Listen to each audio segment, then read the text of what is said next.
Very- Hello everyone, very good evening. Okay, so can we start this class? My screen is visible.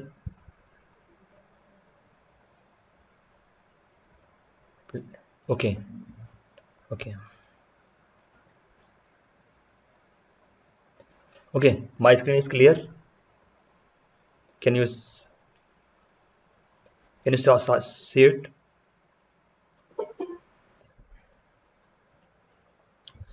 Okay. Initially, I have some technical issue. Now it's solved. So we start our session. So that is the question number one. And the question number one is consider a message signal empty that is sampled with the frequency fs greater than the Nyquist rate.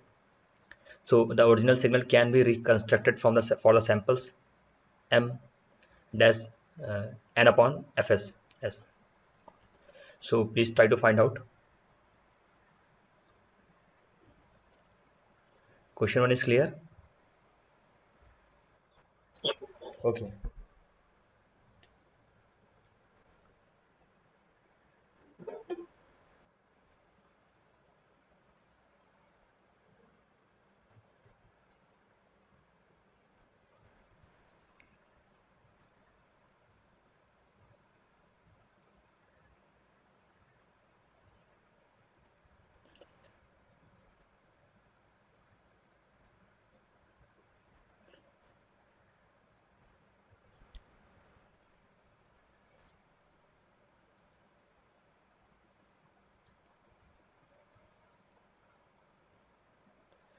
So anyone got the answer?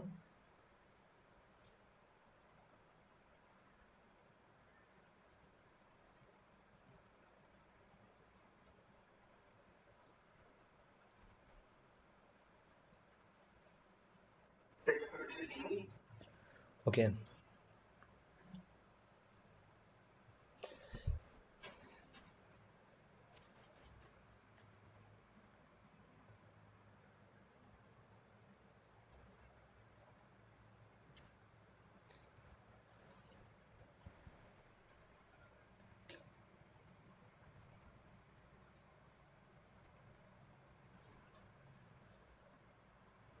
Other than Minaz, anyone got the answer?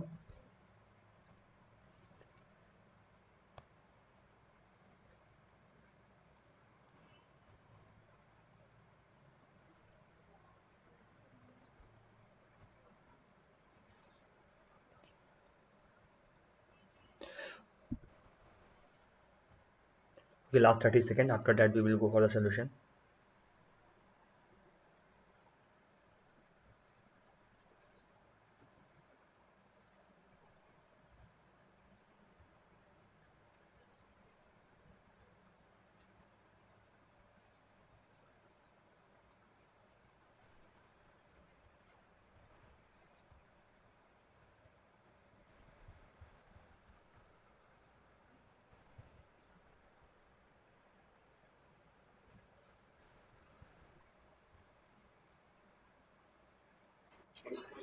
Yeah.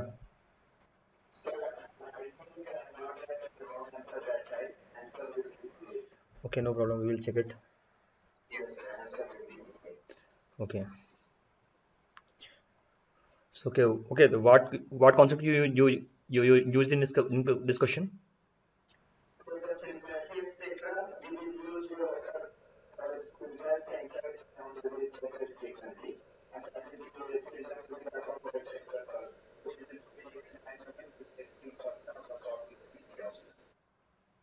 Okay. So answer will be A part. Okay. B was wrong, and that is the my little explanation. So basically, initially we have a message signal empty that is sample with the fs frequency that is greater than the Nyquist rate. So that is the fulfilling our criteria. So now is that, so after the sampling, now how can we reconstruct the original signal? What so so that is the explanation. So the original signal can be reconstructed from the sample as m n upon fs s by using this summation. Okay. So Question number two, that is a theoretical question. Question number two is the uniform quantizer with an odd number of quantization level is.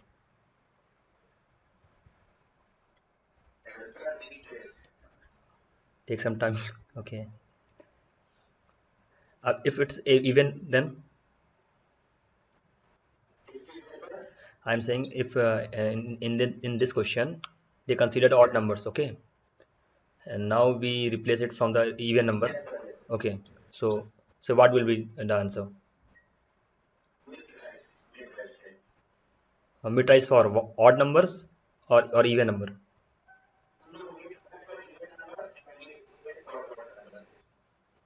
Okay. ठीक.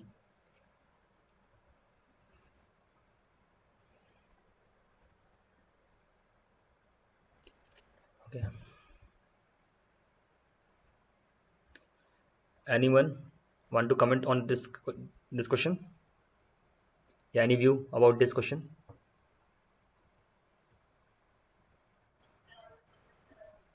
What, ma'am? Okay. So for the answer will be B part, mid-rate, and for the okay, so that is the explanation. The uniform quantizer with an odd number of quantization level is mid-rate quantizer, and when it will be even, it will be replaced with the mid-rise. Okay. Okay. Question number three is that is numerical. Yeah. Yeah.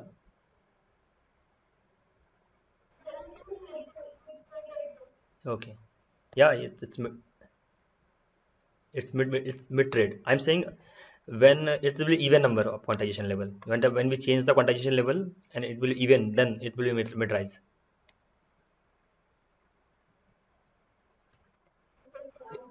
Is this clear? Okay.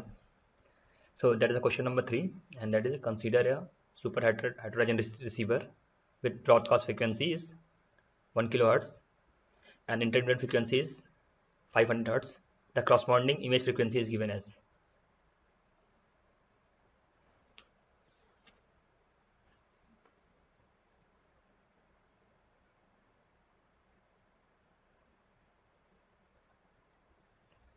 Question is clear? Okay.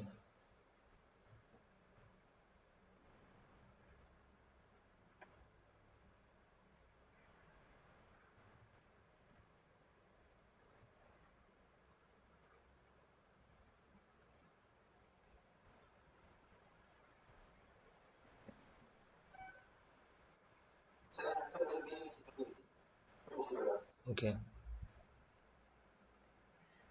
Okay. What you used? What is the concept?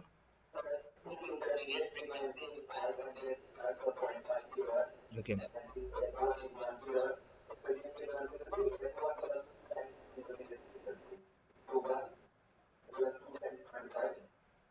No, no, no. That's okay. You use the right formula. I'm saying, what is the concept of the image frequency? Look, hmm, yeah.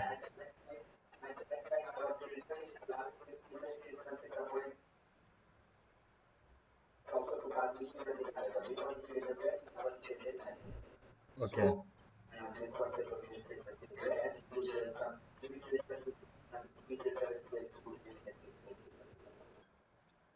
Okay.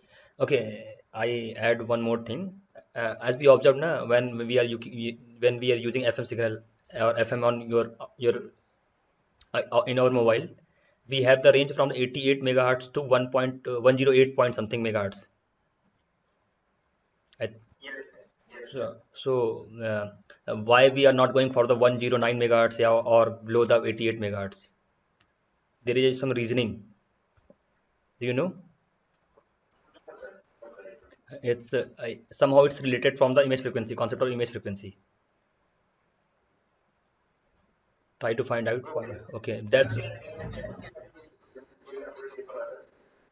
okay. I'm just saying. Yeah, we have a range from the 88 megahertz to 188 megahertz, 108 megahertz. whatever we are using the FM modulation, whatever we have a channel that are lying within this range. Okay, why we are not going for the 109, yeah, 110 megahertz, yeah, or we are going 77 megahertz, or below the 88 megahertz, because of you say na, the concept of interference, they will overlap.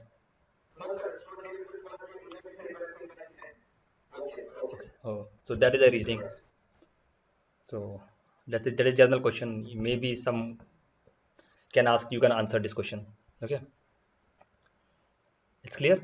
So can we go for the solution?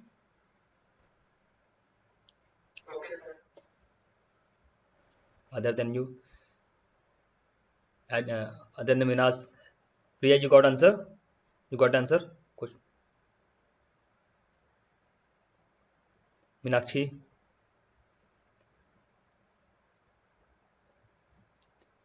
have you guys tried this question? Okay, so answer will be D part. So that is the formula to calculate image frequency. That will be FC plus 2 time of intermediate frequency, and FC is given the 1 kilohertz, and IF is given the 500 hertz. So just put there, FC is 1, it become 1. That total answer is a 2 kilohertz. The answer will be D part. I think it was D. Okay. Question number 4. Question number 4 is quantization is used to map. Why we are using the quantization? Before answering this question, Minaz, please, if you know, please explain what is the major difference between sampling and quantization.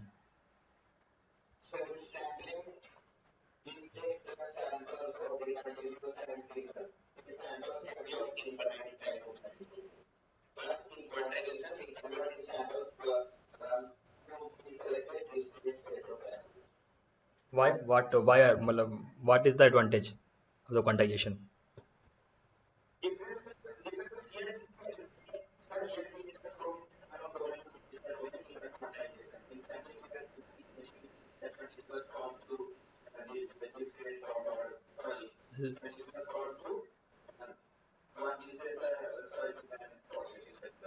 Yeah, yeah, yeah. I mean, just if we have a maximum range from 0 to 8 volt, so we can quantize them 0 to 2, 2 to 4, 4 to 10. We decode, 10 we start to do quantization for the, yeah.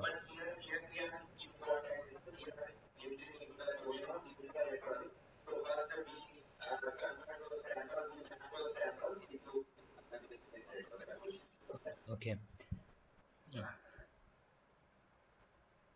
Anyone except Minas, you all can also give some view on that point.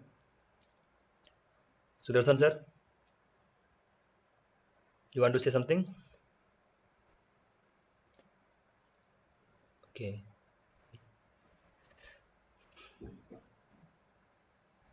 So, question number 4 was quantization is used to map. So, answer is the samples of continuous time signal to a discrete sets of values. Answer is C part. That is a little explanation. That is, the quantization is used to map samples of a continuous time signal to a discrete sets of values. It's clear. Can we go for next?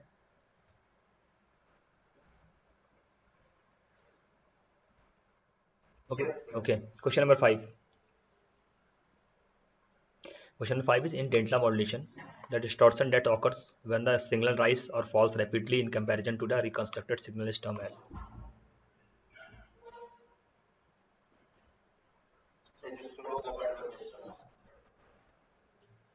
Okay.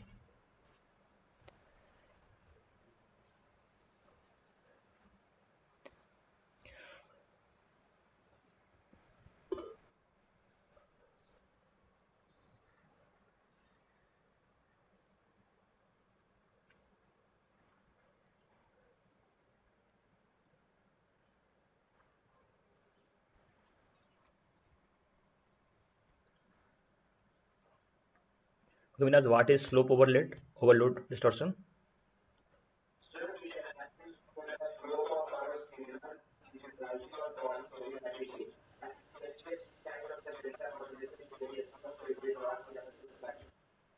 Okay. Okay. What is the, okay? I think we got two types, two three types of distortion. You have any idea what is a granular noise?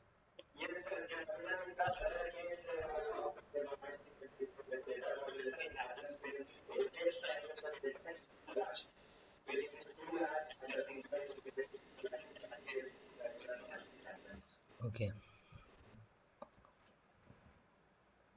Good.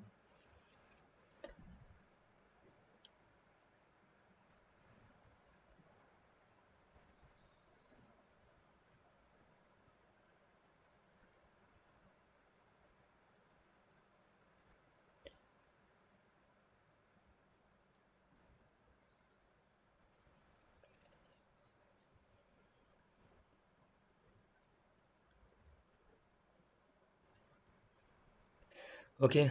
So answer of the question number five is slope over distortions. Okay. Okay, that is explanation. The distortion that occurs when the signal rises or falls very rapidly in comparison to the reconstructed signal. That is known as a slope over distortion. We will do some few numericals on the next on the upcoming slides. Okay. Okay. One more thing I want to discuss you all. I this is how your assignment is going. This sessions help you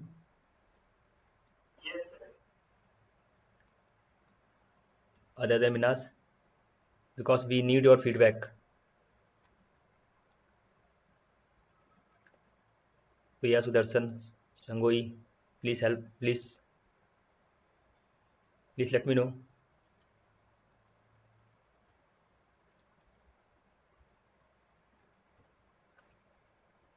Come on, guys, kuch okay, say something because okay. So we will go question number six. Okay, okay. I think it's already discussed. Okay, question number six. Uniform quantizer with an even number of quantization level is known as. I think we already discussed this concept. Uh, yeah. When it was odd, that then mid trade. Yeah, and now it's a mid rise. Okay.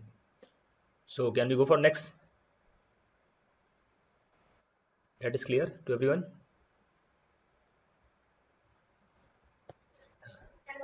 Okay.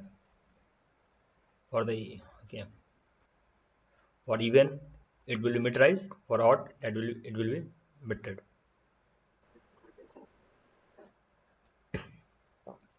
Okay. Question number seven.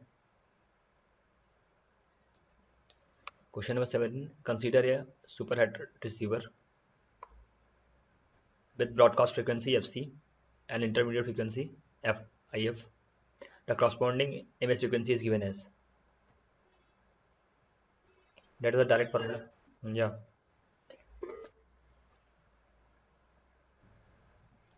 So how we can calculate the image frequency? What is the right formula?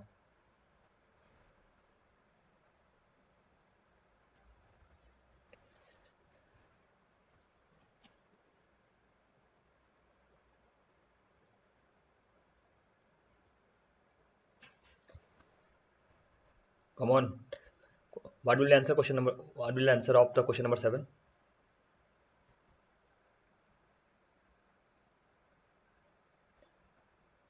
Directly they are asking the corresponding image frequency. How we can calculate? We have FC and intermediate frequency FIF.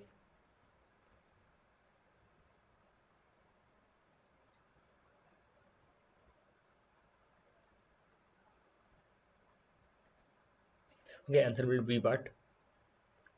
That is FC plus 2 FIF. FC is the correct frequency and FIF intermediate frequency. That is the explanation. Given a superhead receiver with broadcast frequency FC and intermediate frequency FC. Okay, sorry. I think there was some typo mistake. broadcast frequency FC and intermediate frequency FIF. So the corresponding image frequency is given as FC plus 2 FIF. Okay, question number 8. That is a GSM multi-frame has a 26 frames with each frame comprising of 8 time slots. They are 156.2 bits per time slot, each between 3.7 microsecond long. What is the approximation duration of GSM multi-frame?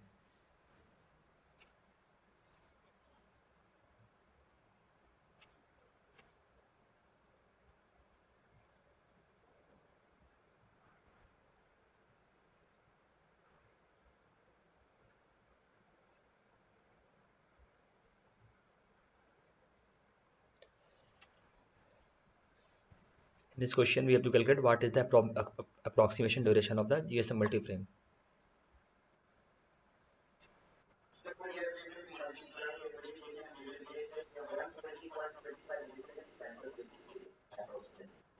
Why we are doing multiplication?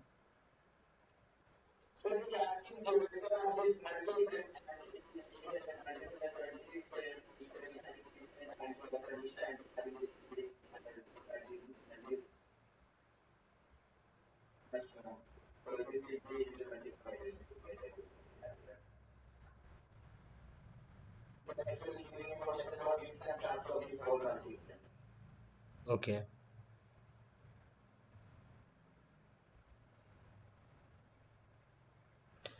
Okay.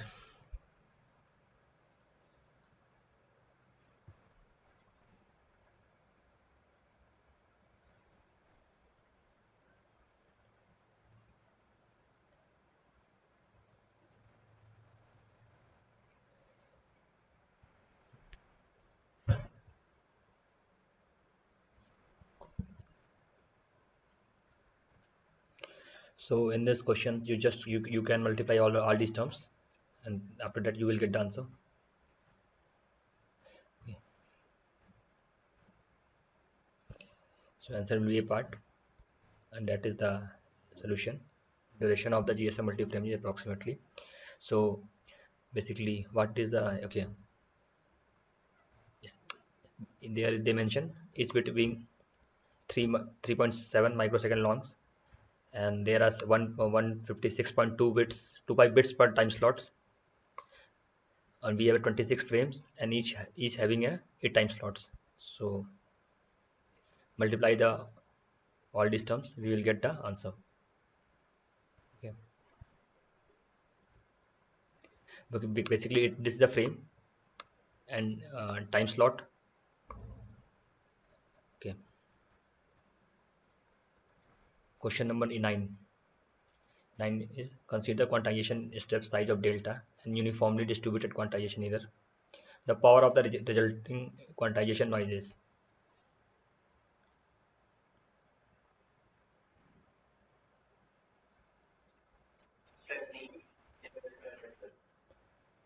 Okay, consider quantization.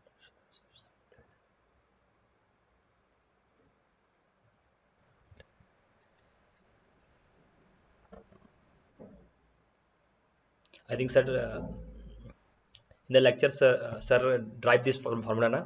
I think the power of the quantization noise power. The,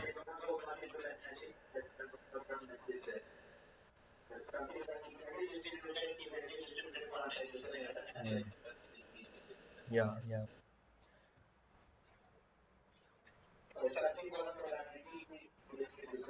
yeah.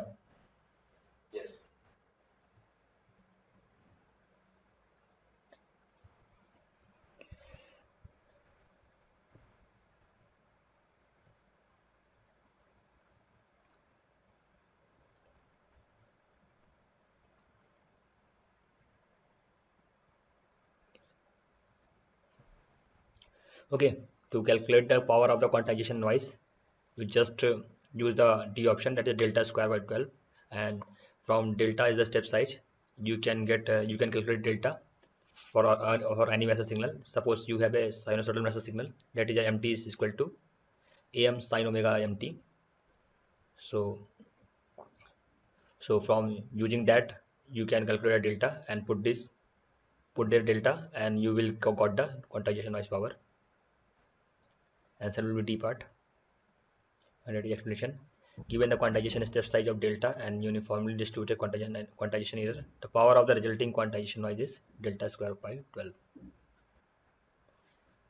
To calculate the quantization noise power, we are using this. Okay. Okay. Question number 10.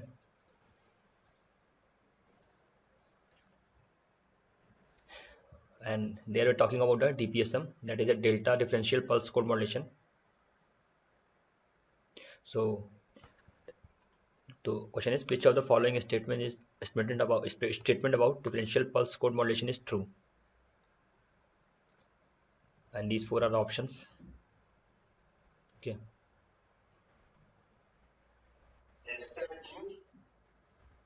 Okay, just wait, we will check it.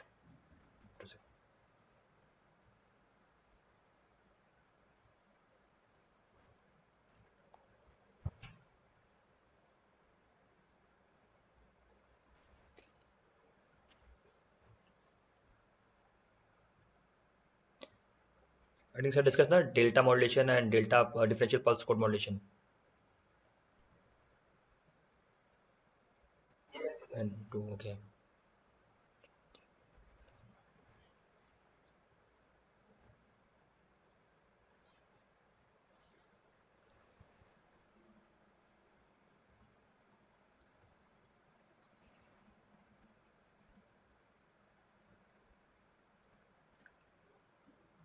Question 10 is clear.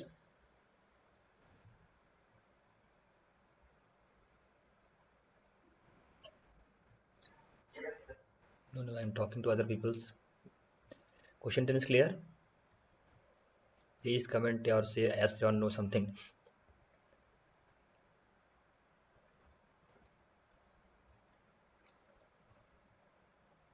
Again, question number 10 is, which of the following statement about differential pulse code modulation is true?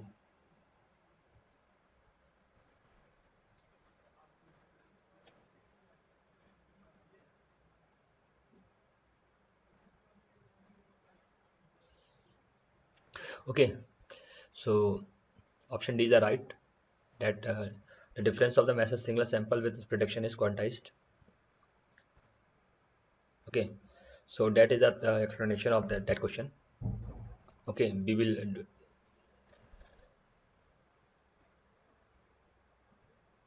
hello. Okay, so that is the explanation. Guys, give me one minute, 1 minute.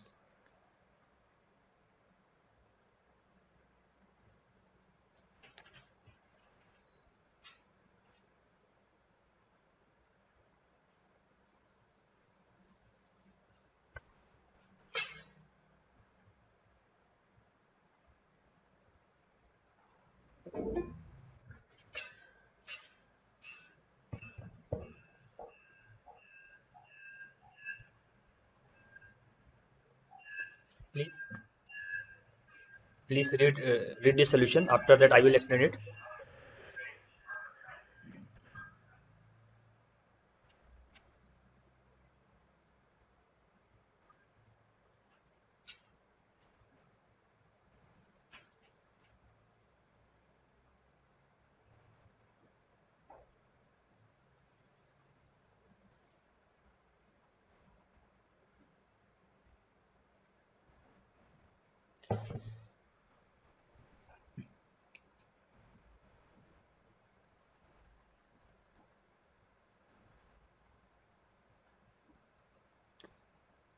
Okay, sorry.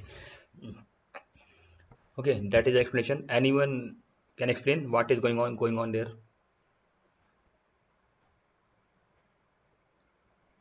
How we can say?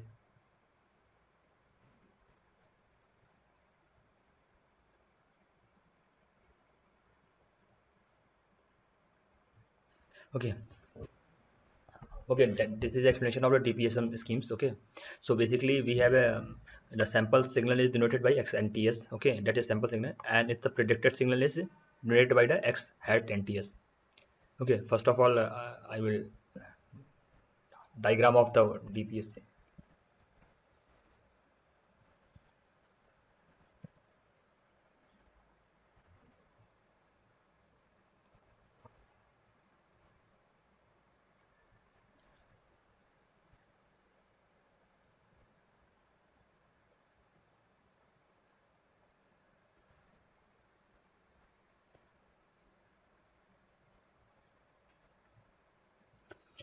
Okay, that is the explanation, and that is the,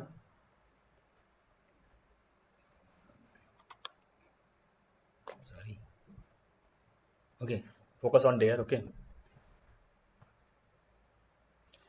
that is the DPSM transmitter. That is the circuit diagram of the DPSM transmitter. Okay, so sample input is represented by the XNTS, and prediction output is represented by the X hat NTS. Okay, so that is there. Sample signal is noted by XNTS, and predicted signal is noted by the X hat NTS. So the comparator find out the difference between the actual sample and the predicted sample. Okay, so that is known as the prediction error, or that is represented by the ENTS. So that is the error. Okay, prediction error. So that is a sample signal, and that is the predicted signal. So in diagram you can see this there. From there we can calculate the error. Sample input XNTS, and that is the X hat NTS. Now, so till now anyone have a doubt?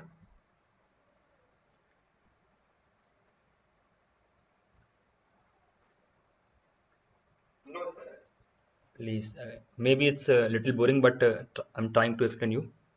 Okay, okay,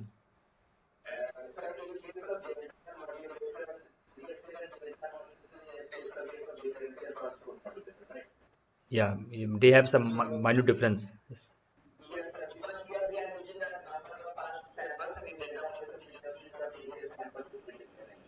Yeah,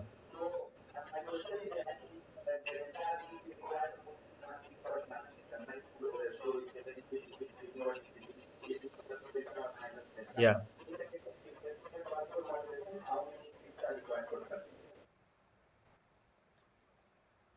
How you can fix the that number of bits? Because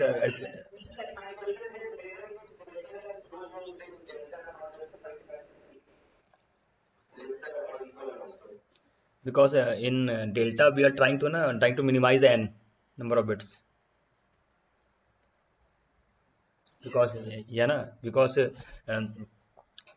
be- because we want to reduce our the encoding bits number of n, because we have a few challenges if we increase the n. Hmm. Yeah, yeah, I think it will. uh, yeah, okay. So that is the prediction error. Okay, this is nothing. It's just a prediction error.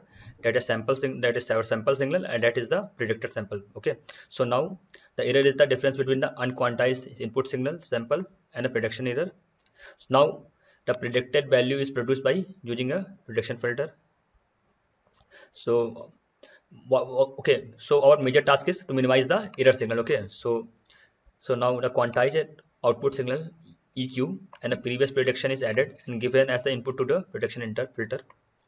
This signal is called XQNTS. For more, you can go the diagram of the circuit. I think that is the not. Yeah, I think.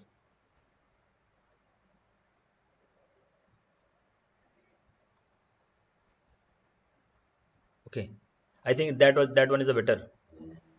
Okay, so we are talking about this value XQNTS. Okay, so this signal is called the XQNTS. This make the prediction more and more close into the actual signal, because when we reach to the closest one, our error will be minimized. So the quantized error signal is very small, can be encoded by the small number of bits. So the number of bits per samples are reduced in DPCM. Okay, again, so that is a circuit diagram of the transmitters of the DPSM signal. Okay, so that is a sample signal, that is an input signal. There we are doing sampling. Okay, that is the output of the prediction filter, and that is the error. So there we are doing quantizer. Okay, After quantizing it's represented by the EQ and TS. So by using this data on this data, we are trying to minimizing this to, and that will help to minimize the error signal. Okay.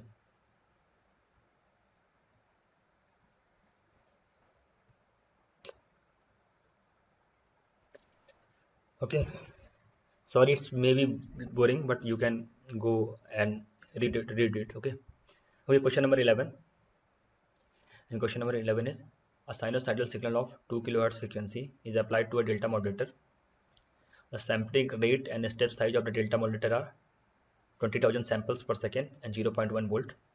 So to prevent the slope overload error, the maximum amplitude of the sinus signal is. Okay. So what will be the amplitude of the sinusoidal signal for to, to prevent the slope overload error? Question is clear? We have to calculate the amplitude. So apply the condition of the slope overload error and put all these values. We have a sampling rate and step size is given. Sampling rate is at 2000 plus 20,000 samples and 0.1 is the step size.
I think answer is A part, 1 by 2, 1 upon 2 pi. Whereas the what formula you used?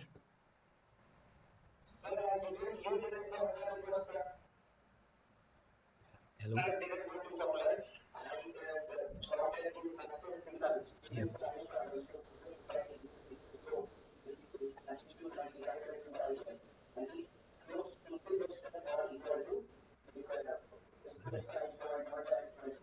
Yeah. Yeah, that, yeah. Mainly you apply the condition of the slope condition of the slope overload. Okay.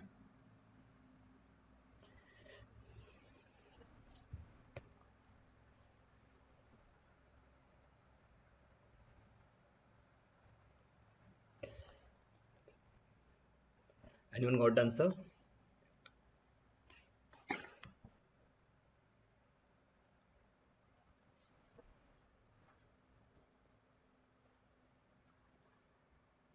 Okay. So noted data. We have a FM. Okay. Step size, sample frequency. Okay. So in the solution we apply the condition of the slope overload, and from there we will calculate the maximum amplitude. Okay. So answer is the A part, and that is the explanation. So we already know that condition of the slope overload error, and here we consider the MT is the sinusoidal. Okay. So apply the differentiation. So we have a delta that is 0.1 volt. We have a sampling frequency Fs. From using the Fs we can calculate the Ts. Okay. So we consider the our message signal is sinusoidal, that is MT, AM sin omega MT. When we apply the differentiation, we got the AM omega m cos omega MT. We are taking just the amplitude and maximum value of that, maximum value of the dmt by dt. So that will be AM omega m, because that have the maximum value as the 1. It's live from the -1 to 1. So that is the maximum value of the differentiation of the message signal. So just use this condition and put all the values. delta is the 0.1, fs is given as 20 kilohertz. We have to calculate am, and omega m is given 2 pi fm. Fm is the 2 kilohertz. So that is the answer. So our am should be less than or equal to the 1 upon 2 pi. Okay, so that is the condition of the slope overload.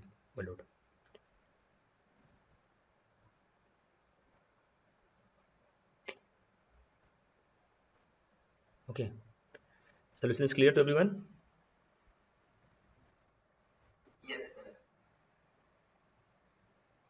Okay. Okay, question number 12. And 12 is a sinusoidal signal of amplitude A is quantized by a uniform quantizer. Assume that the signal utilizes all the representation level of the quantizer. If the signal is quantizer noise ratio is, that is a ratio, not okay, that is a ratio, is 31.8 dB, then the number of level in the quantizer is.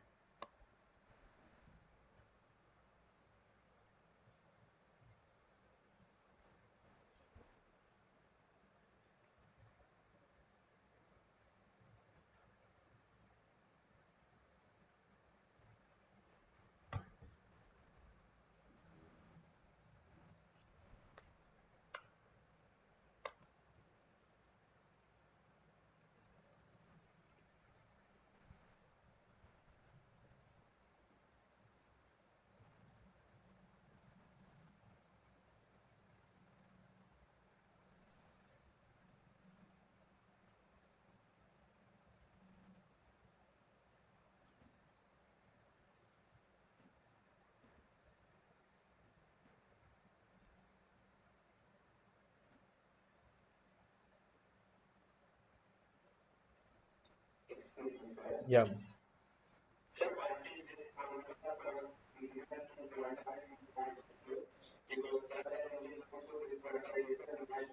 Okay, I'm giving you hint. Okay, so first of all, we have to calculate the number of level, right? So we know the L is equal to the 2 to power n generally. Okay, so we have to find n, okay, number of bits. So in on there they mention the quantization signal to quantization noise ratio in dB. Okay, so basically in dB we use the 6n plus 1.8 dB. That is equal. That is the formula to calculate the SQNR ratio. Okay, 6n plus 1.8. Okay, 1.8. I'm typing there. I think that is the right formula.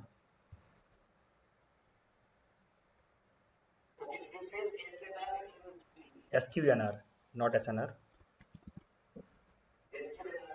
Okay, that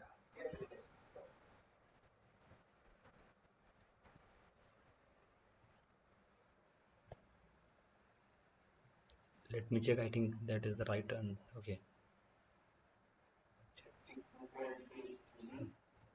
sorry, that is a 6n plus 1.76. I think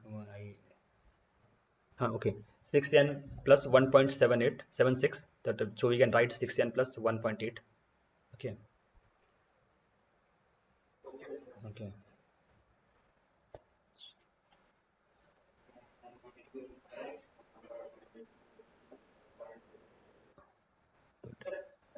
okay, okay. So we directly go to the solution. Okay, the answer will be 32, and that is the explanation. Basically, we have SQNR that is mentioned, that is given in a dB. Okay, okay. That formula is derived for the sinusoidal signal. Okay, for other message signal it will be changed. And as you got my point. Okay, so for the sinusoidal signal to quantization noise ratio is given is 1.76 plus 6n, and just put the value. From there you will got the n, that is a 5, and we have to calculate the number of levels, and that is L, that is equal to the 2 to power n. Put the n, and that will become the 32. It's clear to everyone? Okay, I'm saying that formula is only for the sinusoidal signal. Okay, if our message signal will change, so that also will change. That will also change because I think our quantization noise will be changed.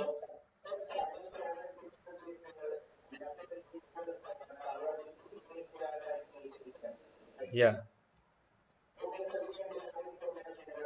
yeah. Okay, yeah. So that this is clear to everyone.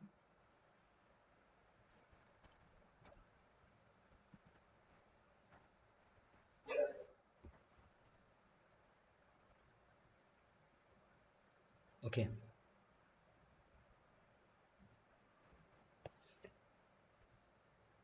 Okay. Question number 13. That is, consider binary data transmission at a rate of 56 kbps using baseband binary pulse amplitude modulation that is designed to have a raised cosine spectrum. The transmission bandwidth required for a roll-off factor is 0.25 is. Roll-off factor is given to 0.25. So we have to find out the transmission bandwidth.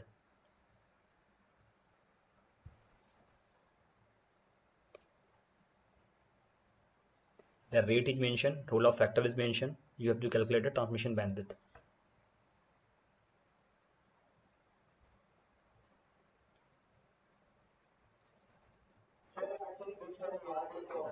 Yeah. Okay. Just try it. I will explain it. Okay. Mostly this type of questions generally in ask in gate or EC examination. Just just for knowledge, I add this question. Okay. We have a rate that is given 56 kbps. We have a roll-off factor.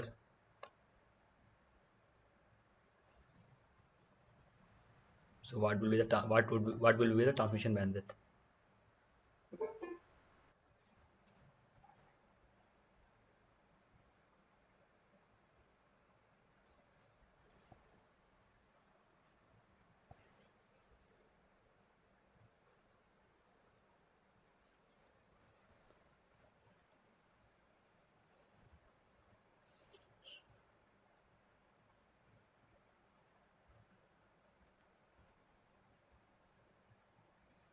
Okay, I'm giving you a hint.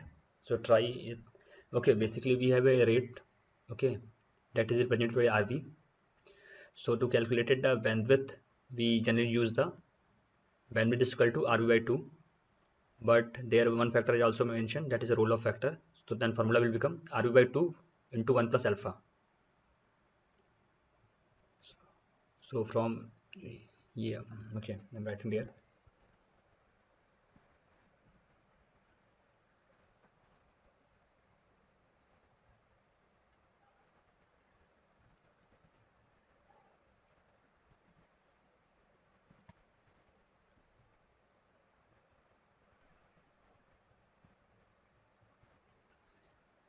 You can see there, using that you can calculate the bandwidth. Yeah, that is r, we can present it as r or RV, that is a rate.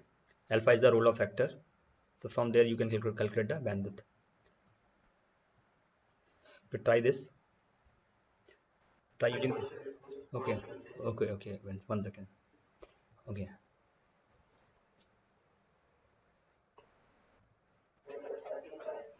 yeah.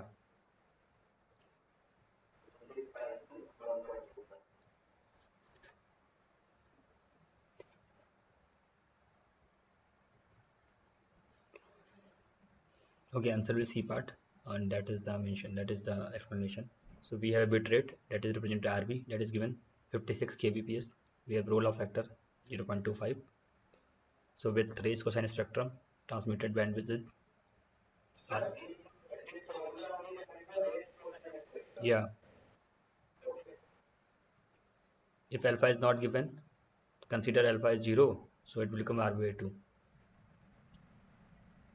Okay, it's clear to everyone? That is clear to everyone?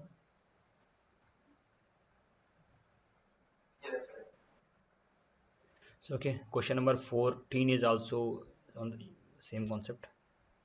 Okay, that is in a baseband transmission communication link, frequencies up to 3500 hertz are used for the signaling using a raised cosine pulse with 75% axis bandwidth and for the no intersymbol interference.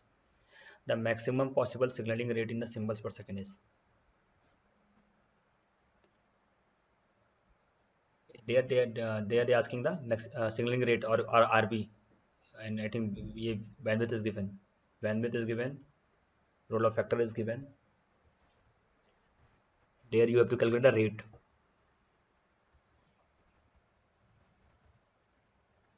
Question is clear?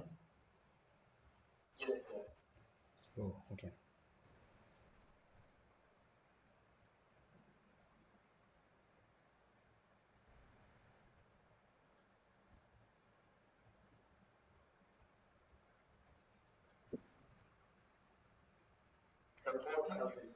Okay, we will check it.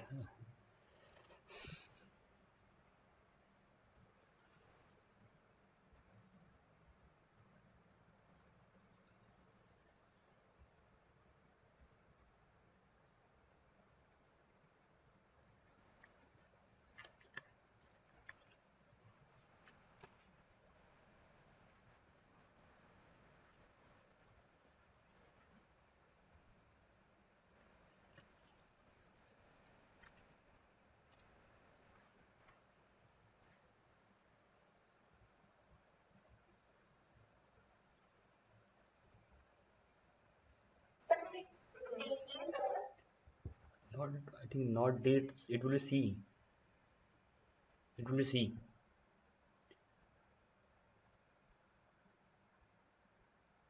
Just use this formula. Okay, we have bandwidth, we have alpha. There you have to calculate the R. Okay, rate.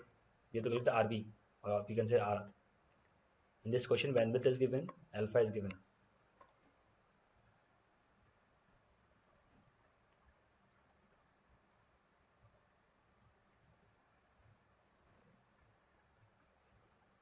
Answer will be C. That is for 4000.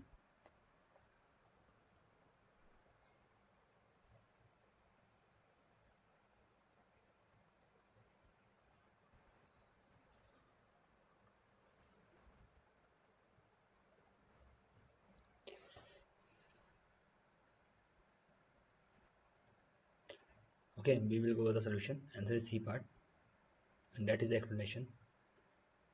Alpha is given the 0.75 and bandwidth is given 3500 hertz. So as we know, with the raised cosine spectrum, the transmission bandwidth is given. Bandwidth is equal to RB by 2, 1 plus alpha.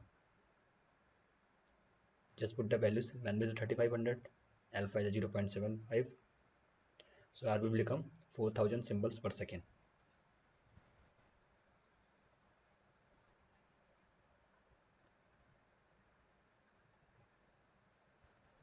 It's clear?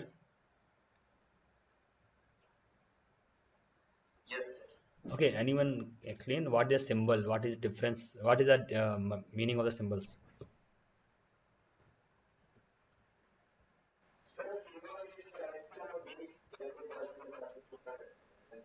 Yeah. Okay, that's good. So I'm saying that it's a suppose 4000 symbols is going in per second. Okay, it's not a bit. So that is the significance. Okay, 4000 symbols. Okay, question number 15. I think question number 15. Okay, okay, okay, okay. Okay, sorry. Try this one. Okay, question number nine. Question this question. The question is the input to a 1-bit quantizer is a random variable x with the PDF is given. That is a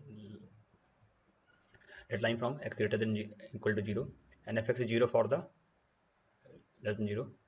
So for the output to be equal probability, the quantizer threshold should be. This question is a little different. We have PDF. Okay, for greater than 0, it's line. It is a 2 e to power minus 2x. For less than 0, it's 0. So calculate the quantizer threshold.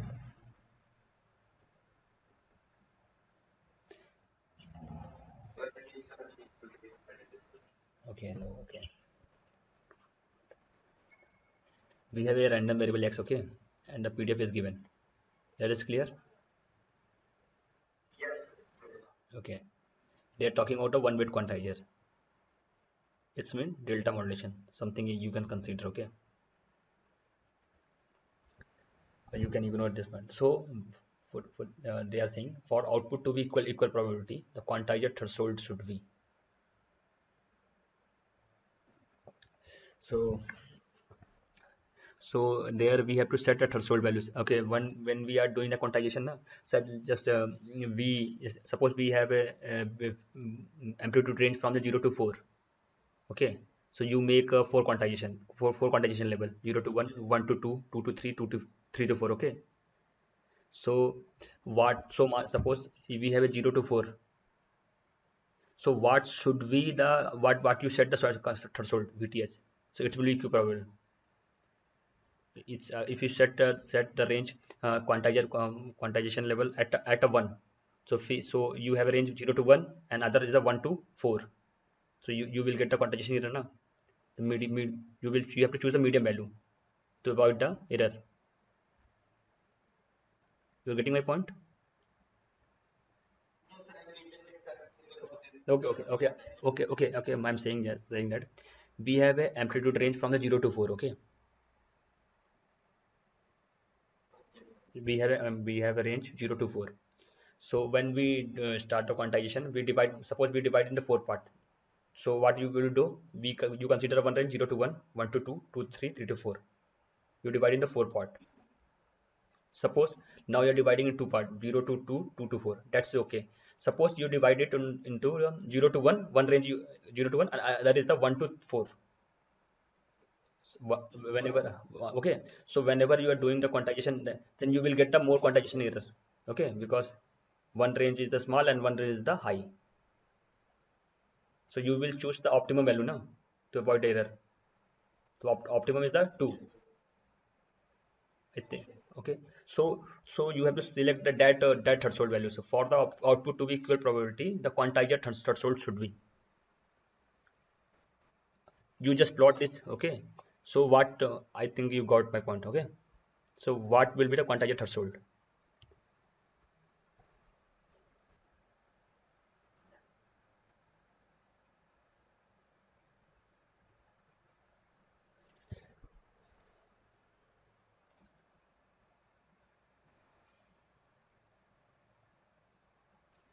Their message signal, the PDF for message signal is given. For x greater than or equal to 0, it's lying. It's represent this, and for less than 0, it is the 0. So for that type of signal, you have to find quantizer threshold.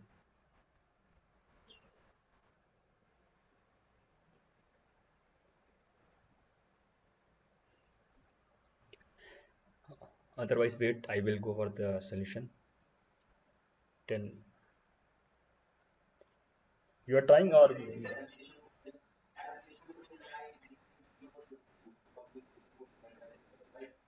yeah,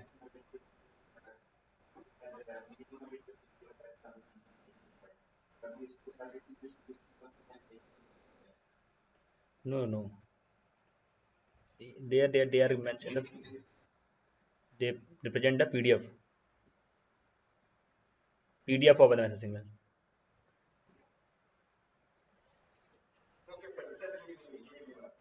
Okay, we try.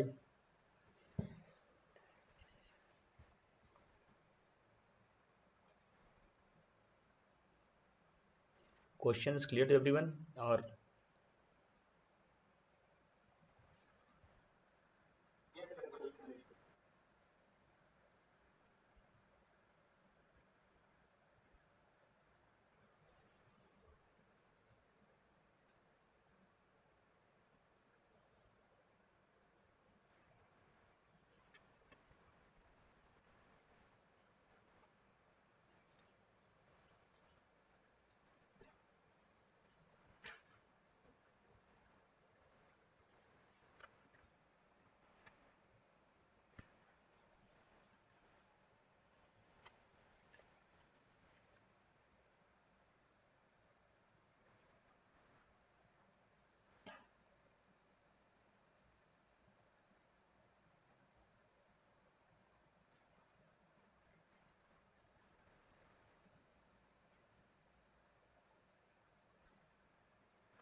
Okay. Okay. So that is the solution. Okay. Before starting the solution, I will again go for the, okay, just read it again. So they are saying the for output to be equal probability, the quantizer threshold should be okay. So that is solution. So probability, yeah, their condition is given at the output probabilities are should be equal. Okay. So we assume the quantization voltage is the VTH. Okay. So output, so for the output of the quantizer to have equal probability, the probability, so it should be equal for the less than VTH, and it should be greater than VTH. Okay. Okay. So we have a PDF of both. So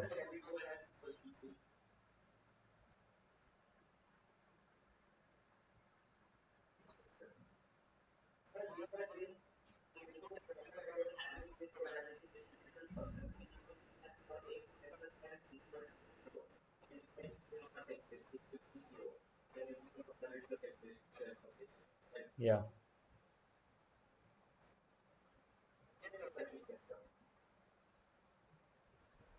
So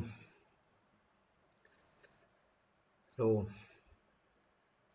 after that, just integration, write the PDF, and from there you can calculate the value of the VTH. Use your calculators and solve this integration.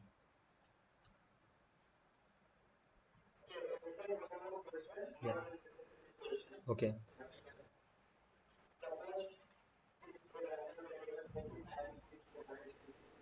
Okay.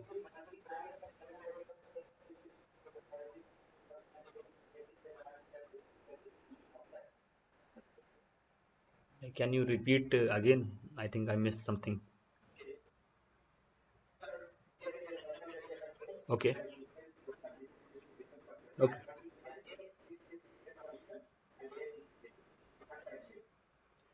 I think you'll get the mean values, no? X, you're multiplying the, you're saying the we are integrating x into fx, okay?